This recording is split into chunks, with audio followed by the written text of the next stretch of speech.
Cydia says, in a case where a minority want to see a specific Let's Play from you, would something like a GoFundMe, raising the funds in advance of a playthrough be something to consider? What would be the drawback?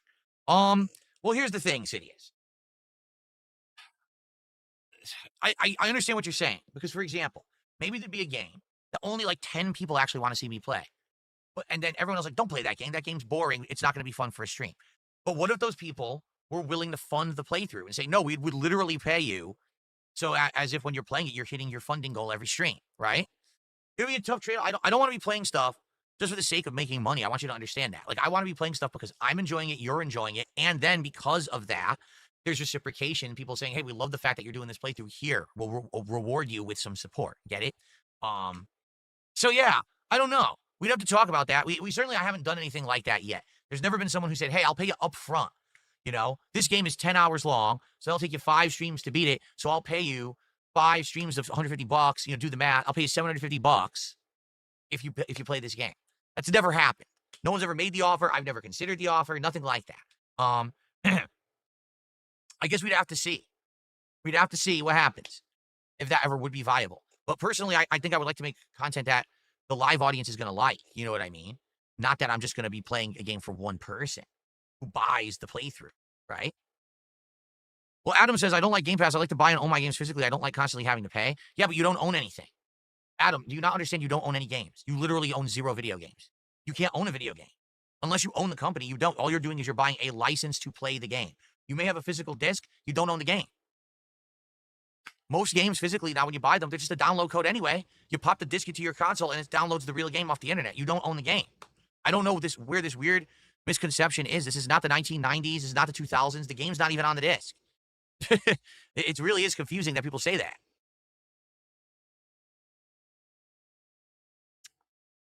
Escanor says Game Pass is killing Xbox. Can you please explain how? Please right now explain how Game Pass is killing Xbox. Because this is the narrative I hear on social media from people who are strong critics of Xbox. Yet, no one ever presents any evidence. Everyone just says it. The thing is, absolutely none of us understand the agreements that are going on for games that appear on Game Pass. We have no clue if these companies are making flat rate money, if they're making per download money. We don't know if it's like a royalty or if it's, if your game hits a certain milestone, then we'll pay you. We don't know how it works at all. We don't know how profitable it is. Here's what we do know. A lot of games end up on Game Pass. Do you think that if it was not profitable for the game makers that they would put their games on Game Pass? Why would they shoot themselves in the foot? Does that even make any sense? And you say it's killing Xbox. Well, no, I would say what's killing Xbox is Phil Spencer and his pathetic leadership. And the fact that he doesn't understand that he needs to have a reason to own an Xbox for it to be a viable concept of a purchase. And he hasn't done that at all. He's done a piss poor job in the last several years of convincing anyone to own an Xbox. Especially when he's telling you, your phone is an Xbox. Your refrigerator is an Xbox. Well, then no one's going to buy the console, you dingus. He's the problem, not Game Pass. Game Pass is a good value for the consumer. Now he just needs to make it make sense to own the console, and he hasn't done that. Game Boy, how are you today? Good to see you. Escanor says they're putting every game onto Game Pass day one. No one is actually paying for the game. Why do you think Xbox games are going to PlayStation? Because no one's buying the consoles because Phil Spencer doesn't know how to sell the console. That's how. That's why. If you're massively losing this generation of console sales, you're definitely last in place for sales. You need to sell your games other ways, and that's why they're doing the whole sell the games on PlayStation deal. But if they could sell consoles, then you would need to do that, but they're not doing that. Like, I think Phil Spencer just gave up. He realized he's a hack. He doesn't know how to do his job. So he just threw in the towel and said, just sell our games on PlayStation. Fuck it. Otherwise, you're right. These games would go unplayed, which is a shame because a lot of these are good games. Indiana Jones is an outstanding game. I actually really liked it. And I'm glad that it's actually getting some legs on PlayStation. But bottom line is, it would have sold consoles if they knew how to do it, but they don't know how anymore. Clutch says, are you still going to get next-gen systems that might be $700 to $800? Clutch, you got to understand something. For me, buying a game system isn't just a entertainment factor. It's my job. Is it not my job to buy a console, cover its launch, right? So me getting these consoles, unboxing them live, hooking them up, showing you what they're like, that day one experience, that's part of my job. That's one of the cool things I can now do with this new setup, dual cameras, unbox it live right here up in HD, and hook it up, show you what it looks like, mess with it, give you that day one impressions. That's part of the experience of being a gaming creator. So even if I buy it and I end up never having a use for it, kind of still makes sense, doesn't it? right? Like with Switch 2, can I be honest with everyone here? Switch 2 has one game that launched that I'm interested in, Mario Kart World. Switch 2 has one other game this entire year that's been announced that I'm interested in, Donkey Kong Bonanza. That's it. There's literally nothing else. Everything else is a third-party port. I'm not going to buy Cyberpunk to play it again on Switch 2. I already played it. So I'm buying this console, if I can get it, all right, for a launch day investment, playing Mario Kart World, playing Donkey Kong, and then it's going to sit there and collect dust just like my regular Switch has.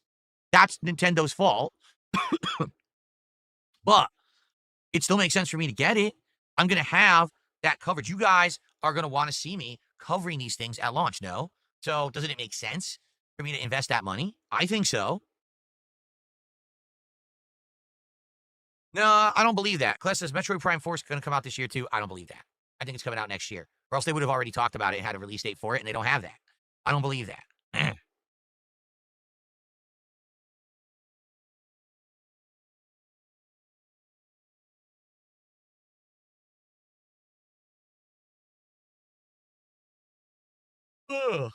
Oh, sorry about that. I don't know why I'm yawning all of a sudden. I'm not bored. We're having a good conversation. Guys, that's it. It's time. It's time for more support. Guys, let's get some support. Let's get our first super chat of the day. We haven't had a single super chat. Let's get our first membership of the day. Let's get a tip bigger than $2. Come on. Hold on.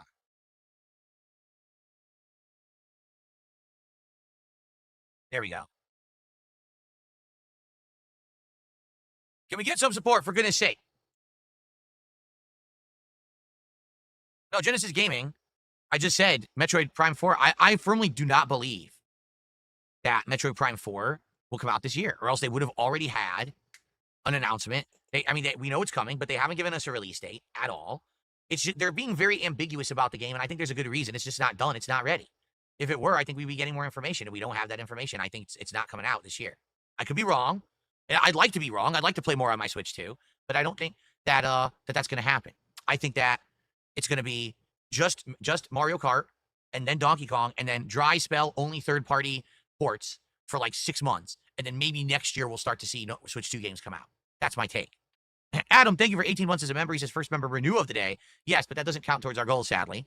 But thank you for being an 18-month member. Pausen says Legends ZA is supposedly coming out this year. That is right. You're right. A Pokemon game, right? But again, isn't it funny? Why is there no date? I don't know if I believe it at all. Like, I get it. Here's what it is. They want you to feel confident in your purchase of a Switch 2 that games are coming out, but that's why they're not giving dates, because they're probably not.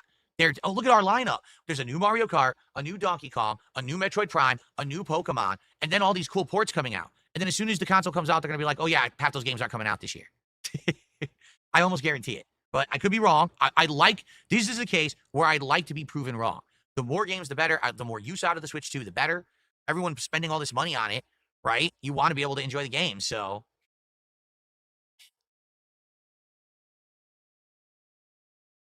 What do I think Nintendo's big holiday game will be? Nothing. I don't think there will be. I think it'll be ports. I think their ports will be their big holiday games, which is going to be hilarious.